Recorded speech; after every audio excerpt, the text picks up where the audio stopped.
اللہ تعالیٰ نے روئے زمین کے اوپر مختلف قسم کے جو بھی عذابات، قدرتی آفات، زمینی آفات، آسمانی آفات بھیجیں، تو اللہ تعالیٰ نے یہ نہیں کہا کہ کلائمیٹ چینج ہو رہا تھا تو ایسے ہو گیا تھا، یوں ہو رہا تھا تو یہ ہو گیا تھا۔ اللہ نے یہ بتایا وہ تو ان گناہوں کی وجہ سے پھر آگے عذاب بھیجنے کے انتظامات ہوتے ہیں، لیکن اس چینج کے پیچھے وجہ کیا ہوتی ہے وہ اللہ تعالیٰ بیان کرتا ہے۔ قوم نوح کے اوپر جو عذاب آیا اس وقت کوئی کلائمیٹ چینج تو نہیں ہو رہی تھی، اس وقت بھی اللہ کا قرآن کہتا ہے، اور آج کلاؤڈ برسٹ سے سمجھ آتی ہے کہ وہ کیسے ہوا ہوگا۔ اوپر سے آسمان سے تیز بارش نازل ہوتی ہے اتنی شدت کے ساتھ جس کو روکنا بس میں نہیں ہوتا ہے۔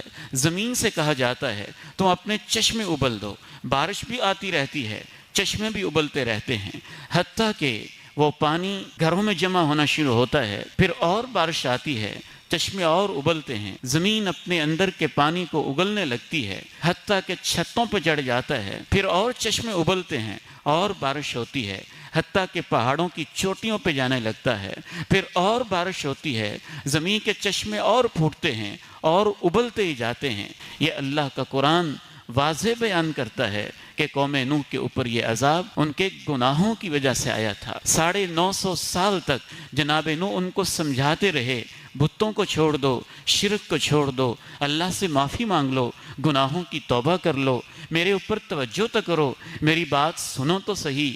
حتیٰ کہ تھک گئے سمجھا کے، یا اللہ پھر ان کو تباہی کر دے، یہ نہیں مانتے ہیں۔ اللہ نے کہا ان پہ عذاب آئے گا، تم ایک کشتی تیار کرو۔ وہ پاس سے گزرتے ہیں، مذاق اڑاتے ہیں، دیکھو نوح یہاں نہ پانی ہے، نہ سیلاب ہے، نہ دریا ہے، نہ سمندر ہے، تم بیوقوف ہو، یہ کشتی تیار کر رہے ہو، تم نے کشتی کو کرنا کیا ہے؟ جناب نوح دل ہی دل میں کہتے ہوں گے، تمہیں سمجھ آ جائے گی کشتی کس کام آئے گی اور اس کو اللہ نے کس لیے رکھا ہوا ہے۔ فَقُلْتُ اسْتَغْفِرُوا رَبَّكُمْ إِنَّهُ كَانَ غَفَّارًا يُرْسِلِ السَّمَاءَ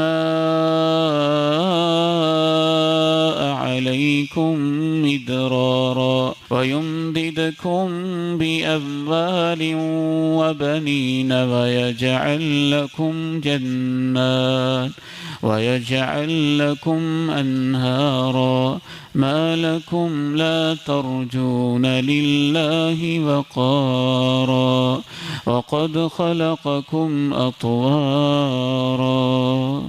تمہیں کیا ہو گیا ہے؟ تم اللہ کی عزت کیوں نہیں کرتے ہو؟ اللہ کا احترام کیوں نہیں کرتے ہو؟ اللہ کا جو مقام بنتا ہے وہ اللہ کو کیوں نہیں دیتے ہو؟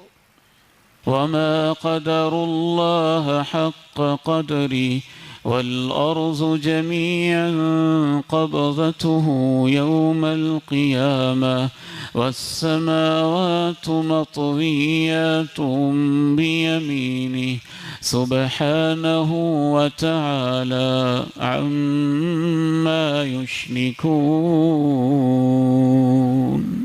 لوگوں نے اللہ کی عظمت کو پہچانا ہی نہیں۔ ان کو پتہ چل جائے گا اس دن جس دن ساتوں زمینوں کو اللہ اپنی مٹھی میں لے لے گا اور ساتوں آسمانوں کو جیسے آپ کتاب کے صفحے لپیٹ دیتے ہیں ایسے اللہ لپیٹ کے اپنے ایک دائیں ہاتھ کے اندر لے لے گا، اور اس وقت اللہ کی عظمت لوگوں کے سامنے آئے گی اور ان کو پتہ چلے گا سبحانہ و تعالی عما یشرکون، اللہ تو پاک ہے، بلند ہے اس سے جو لوگ اس کے ساتھ شریک کرتے ہیں۔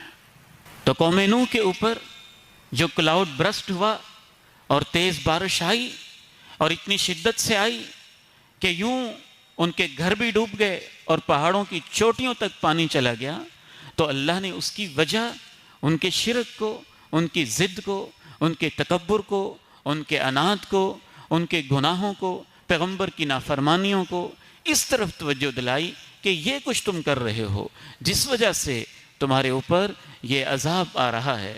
اور اللہ رب العزت نے صرف اور صرف اس کی یہی توجیہ بیان کی۔ اللہ سے دعا کیا کرے کہ اللہ حفاظت فرمائے۔ وآخر دعوانا الحمد للہ رب العالمین۔